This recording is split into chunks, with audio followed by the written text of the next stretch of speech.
নমস্কার বন্ধুরা, আর একটা নতুন ভিডিওতে আপনাদের স্বাগত। আমি কলকাতায় এসেছি কয়েকদিন আগে, আর এখন বিভিন্ন জায়গা ঘুরছি কলকাতার, আর তার টুকরো টুকরো ভিডিও আজকে এই ভিডিও বা ভিডিও সিরিজে আপলোড করব। বিভিন্ন জায়গায় গেছি, কোথাও ঘুরতে কোথাও কাজে, সেই সমস্ত ভিডিওগুলো এগুলোতে দেখাবো। আর আজকে আমি এসেছি আমার দিদির বাড়ি, আর শুরু করছি দিদির ছাদ বাগান দিয়ে। এই যে আমার জামাইবাবু, যিনি এখন গাছে জল দিচ্ছেন। এনার সম্পর্কে আর একটা জিনিস বলবার, আপনারা যে ভিডিও দেখেন আমার, তার পেছনে এনার অবদান সবচেয়ে বেশি। ইনি অন্তত বেশ কয়েক মাস ধরে আমাকে বলে বলে মানে যাতে ভিডিও করি সেই জন্য উৎসাহিত করেছিল বহুদিন ধরে, শেষ পর্যন্ত তারপরে ভিডিও করা শুরু করি। আর তার ফলেই আজকাল দেখতে পাচ্ছেন। জানি না আমার পরে কাকগুলোর বোধহয় একটু রাগ হয়েছে নাকি, সব কা করছে আমি আসার পর থেকে, নাকি এরা এরকমই করে জানি না। তো চলো একটু ছাদ বাগানটা দেখাই। আজকে এপ্রিল মাসের প্রায় শেষ, 29 তারিখ সম্ভবত। জাস্ট 5 মিনিট এসেছি ছাদে, আর এই সকালবেলার রোদেই রীতিমতো ঘাম হচ্ছে। সারাদিন ভীষণ গরম। যারা ব্যাঙ্গালোরে আছেন তারা বুঝবেন না, কিন্তু যারা কলকাতায় আছেন তারা খুব ভালোভাবে জানেন যে এখানে কী চলছে। এখন একটু বেলা হলেই লু বওয়া শুরু হবে, বাইরে বেরোনো খুব কঠিন। তোমার কুল গাছে কুল হয়েছে? হ্যাঁ, কুল হচ্ছে। হয় কুল দুবার হয় না, একবার হয়। কোন মাসে একবার হয়েছিল তো। আমড়া গাছে দেখুন কি সুন্দর আমড়া হয়েছে। আমরা এসে এর মধ্যে একদিন আমরা খেয়েওছি এর থেকে। আর এখন গরমের জন্য গাছ বেশি নেই, নাহলে শীতে প্রচুর গাছ হয়। দিদি শুরু করেছিল গাছ, দিদিও পাশে আছে। না, দিদি শুরু করেনি, দিদিই করে। দিদিই করে? হ্যাঁ, দিদি করে, সবই দিদি করে। আমি মাঝে মাঝে সপ্তাহে একদিন দুদিন জল দিই, এটাই আমার কোনো কাজ নেই। ওকে, দিদি গাছের পরিচর্যা করে, জামাইবাবু গাছের জল দেয়। এই গাছটাই যেটা বললো, এটা গত বছর একটা বাতাবি লেবু হয়েছিল, এবছর অনেকগুলো হয়েছে। ছাদের পরে এমন গাছ করায় দুটো সুবিধা আছে। এখনও তো ফল পাওয়া যায়, বা ফুল চাইলে, এই যেমন ফুল আছে, ফুলও পাওয়া যায় চাইলে। আর আরেকটা সুবিধা হলো, ছাদের পরে গাছ থাকলে কিছুটা তো গাছ বাড়ে। দেখুন বেগুন গাছগুলো আর কয়েকদিনের মধ্যে বেগুন আসবে নাকি এসছে। ওই যে একটা এসে পেকেও গেছে, এটা বোধহয় বীজ করার জন্য রেখে দিয়েছে।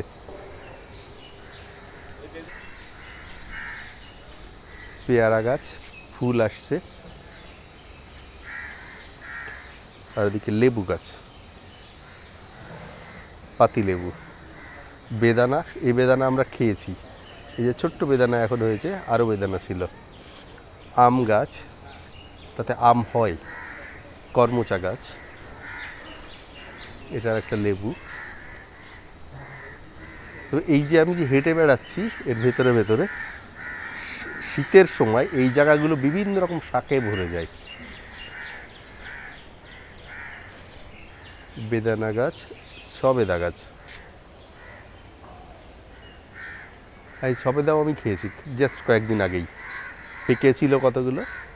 পুঁই শাক, আবার লেবু গাছ, এগুলো একটু আলাদা, এগুলো বোধহয় কাগজি লেবু। ওপাশে পাতি লেবু ছিল, দুটো একটু ফুল। উচ্ছে গাছ, উচ্ছে গাছে এই যে উচ্ছে ধরছে।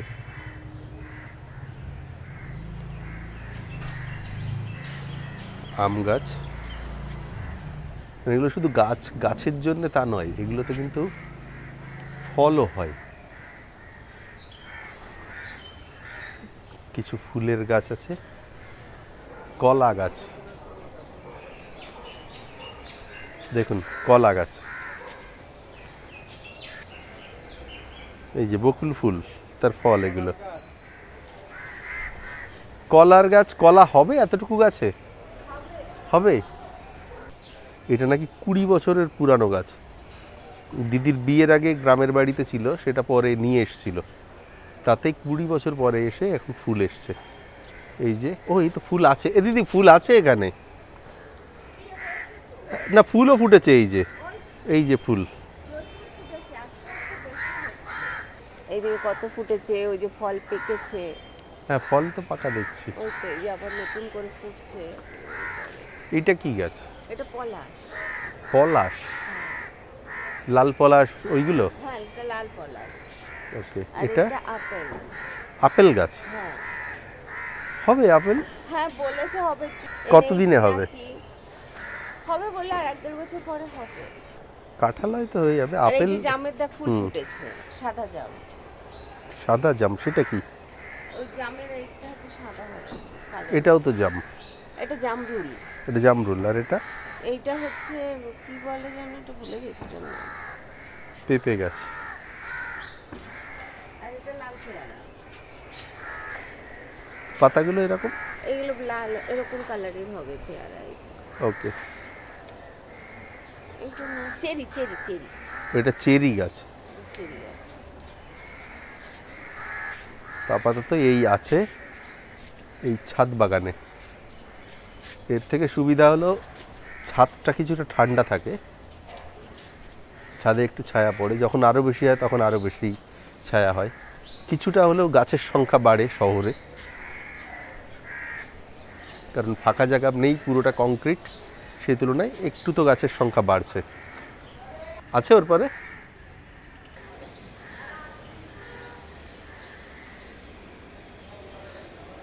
আমি একটু বোধহয় ভুল বলেছি। আমার জামাইবাবু যেটা বললো, এগুলো নর্মাল লেবু না, এগুলো সব মুসম্বি লেবুর গাছ। আমি এগুলো ভেবেছিলাম নর্মাল লেবু, কিন্তু তা নয়। মানে ওপাশে আপেল আছে, এপাশে মুসম্বিও আছে। এটাও কি মুসম্বি? মানে পেয়ারা গাছ পর্যন্ত মুসম্বি, আমি এগুলো লেবুই বলেছিলাম। আরে আমি তো দেখতে পাইনি। আমি পেয়েছি, আছে আছে, এই তো। কিন্তু আমটা পচে গেছে। এই যে মুখের কাছে একটু পচে গেছে, ছিঁড়ে ফেলতে হবে দাদা। দেখুন, আমও হয়েছে। মুখের দিকে আছে। আজকে এই ভেন্ডিগুলো ভাজি খাওয়া হবে।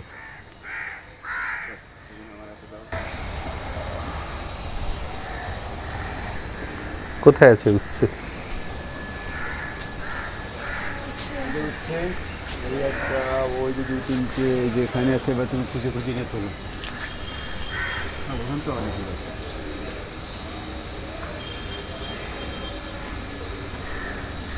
একদম ছাদের থেকে তোলা সবজি, এগুলো আজকে ভাজি বা তরকারি হবে।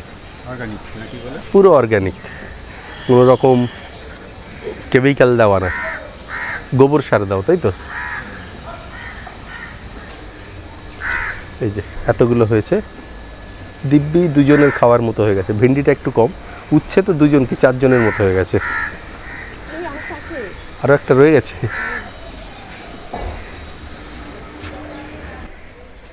এইটা হলো জৈব সার বানাবার ব্যবস্থা। খোল পচিয়ে নিচের থেকে টপ টপ করে সেই জলটা নিয়ে, টপ টপ করে পরে সেই জলটাকে ধরে তারপরে ওটা দিয়ে গাছে দেওয়া হয়। হ্যাঁ, এটা চেরি গাছে আমি দেখিয়েছি। আর এখানে জলের পাত্র রাখা, পাখি কাঠবিড়ালি এদের জন্য। এখানে প্রচুর কাঠবিড়ালি আসে, যে গরমে ওদের জলের জন্য এই জিনিসটা করা। এটা ছাদে রাখলে গরমে ওদের জন্য খুব সুবিধা হয়। বেশ কিছু জায়গায় যাওয়ার আছে, তার মধ্যে ধর্মতলা, আর একবার একটু মেট্রোতে যাব খোঁজ নিতে, যে এখন যে হাওড়া থেকে শিয়ালদা মেট্রো আসছে, সেই মেট্রোতে যদি কেউ লাগেজ ব্যাগ নিয়ে আসে তাহলে সেটাকে নিয়ে সে মেট্রোয় উঠতে পারবে কিনা, সে খোঁজটা নেওয়ার আছে। একটু মেট্রো গলিতে যাব কিছু ক্যামেরা সম্পর্কিত বিষয়ের জন্যে, আরও তার সঙ্গে আরও টুকটাক কিছু কিনতে যাব। ছাদ বাগানের পরে এবারে পরের জায়গায় দেখি।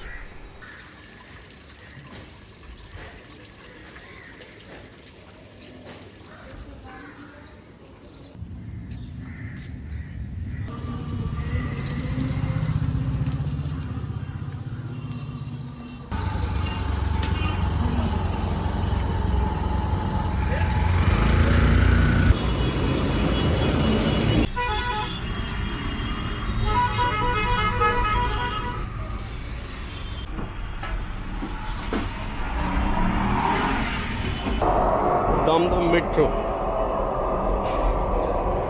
আমরা একটু যাবো এসপ্ল্যানেডে। এখন সবাই গেট খোলার জন্য দাঁড়িয়ে, গেট খুললে উনি লাফিয়ে উঠবে।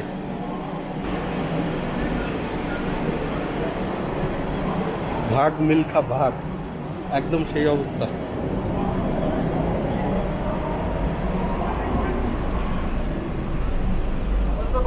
আপাতত বসবো? একটু জায়গা নেই। হাওড়া যেতে গেলে এসপ্লানেড এসে এখান থেকে ট্রেন চেঞ্জ করতে হবে। কোথায় কোথায় যাবে এটা? Rajbhavan, Bentinck street, CTC bus, tram depot, Rani Rashmoni, Eden Gardens, high court, indoor, Akashvani. কার থেকে জানা যায়? হাওড়া ময়দানের দিকে সামনে। ওই ওদের কাছে জিজ্ঞাসা করলে হয়তো বলতে পারবে।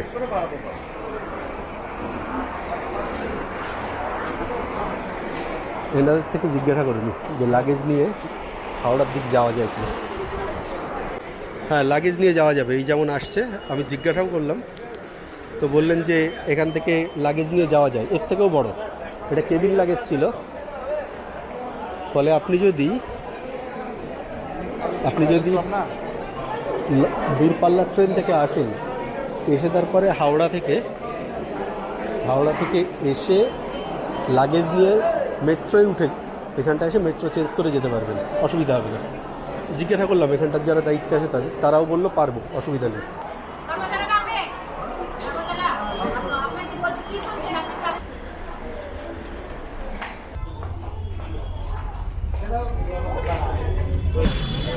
মেট্রোর এসি থেকে বেরোবার সঙ্গে সঙ্গে গা পুড়ে যাচ্ছে, ভীষণ গরম।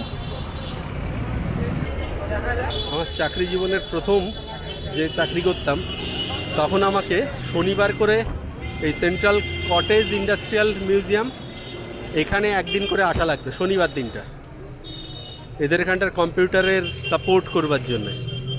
বাকি দিনগুলো অন্য লোক থাকতো। দাঁড়াও, আসছে।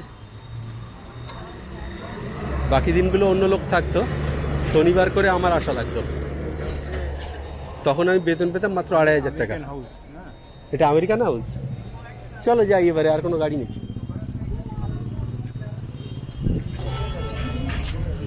এই যে তখন আমি কম্পিউটার সাপোর্ট দিতাম এদের এখানে। ওখানে একটা সিঁড়ির নিচে বসবার একটা জায়গা আছে, সেখানে সার্ভার রাখা থাকতো।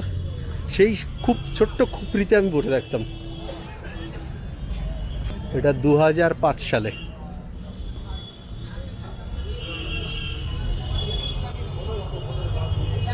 এই ক্যামেরা সুবিধা নেই। আমার এই ভিডিও হচ্ছে আপনাদের এক প্রকার মায়ের কাছে মাসি বাড়ির গল্পের মতো। মেট্রো সিনেমা, ঠিক, বিখ্যাত সিনেমা। এটা হলো মেট্রো সিনেমা, আর সেখান থেকে মেট্রো গলি। ওকে, এখন তো রিলায়েন্সের কি এটা সেন্ট্রো মেট্রো আইনক্স। ওকে, আইনক্স হয়ে গেছে এটা এখন। একটা ফ্লোর করে হয়েছে, আর বাকি সব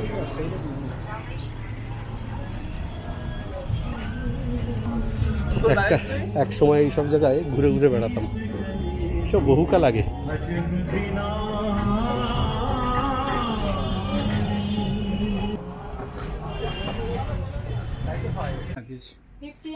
হ্যালো হ্যালো